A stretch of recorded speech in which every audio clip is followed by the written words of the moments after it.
And Congressman Matt Gaetz of the House Judiciary Committee. Good to see you today, Congressman. Good to see you, Harris.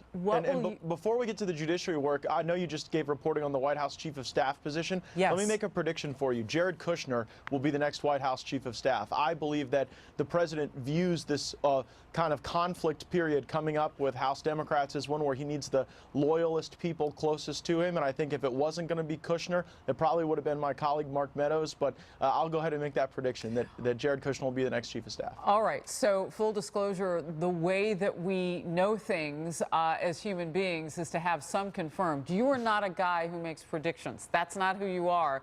So I would just simply ask, are you guessing or do you believe it? I think it's an informed guess.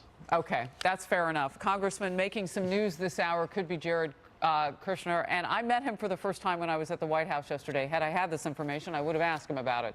Okay, let's move on and talk a bit about what's coming down the pike with James Comey. You've had a bite at this apple. And so what do you go back and you ask him now, a man whose memory is so flawed, according to him, that he didn't take a lot of the questions based on bad memory?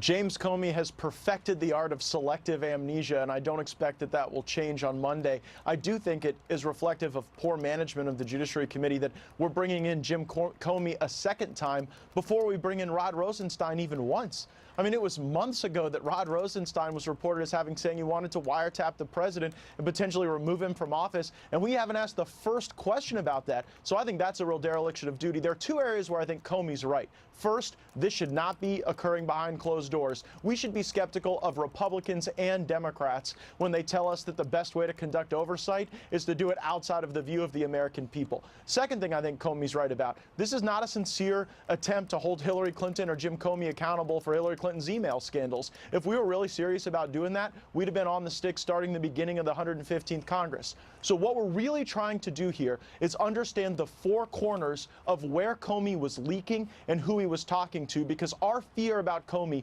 is that he viewed the job of FBI director not as one of conducting investigations and making reports, but actually trying to shape public opinion by leaking information to the media and trying to have sort of selectively bad things come out about Trump to discredit him both before and during his presidency. And so if we have that understanding, we'll know what other investigations may have been polluted by all of the departures from the normal practices. Well, I see a crispness to your focus now. Because you're going to get another opportunity and you already know what he won't answer.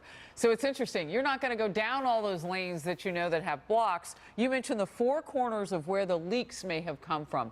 That's fascinating in the sense of how you then go forward with your questions.